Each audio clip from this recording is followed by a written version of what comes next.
कोल्हापूरमध्ये बेस्ट काळा मटण कुठं मिळतं? आता हा टॉपिक थोडा डिबेटेबल आहे, पण आय प्रिफर गौरी डायरी. तर आम्ही पन्हाळा इथे चाललो आहे. तिच्या आयुष्यात जरा फारच एक हृदयाला जवळ असणारी अशी गोष्ट आहे, ते म्हणजे मटण. हे खायला आम्ही चाललो. इथून पुढे ऋतू दीदी आपल्याला सांगणार वातावरण बद्दल. Will see who's got the best Kolhapuri accent. काय वागायला सप्पाई विषय गणलाय. सिंधीमध्ये 2 प्रकार असतात, एक खाणारी नाही खाणारी, आणि आम्ही दाबून खाणारी.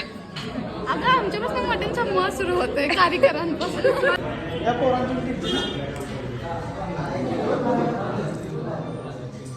I don't have white.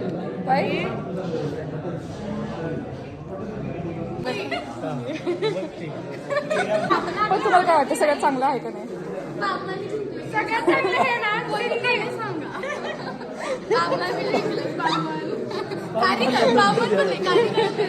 I am the thing is की मला ह्यावेळेस पांढरा रस्सा नीट नाही मिळाला, हो, तर मी गौरी डायनिंगला ह्यावेळेस रेट करत आहे 7.5. 7. पांढरा इम्पॉर्टंट आहे. किती? आर्या 3.5. मला तांबड्या रसाची टेस्टच नव्हती. Thanks for watching.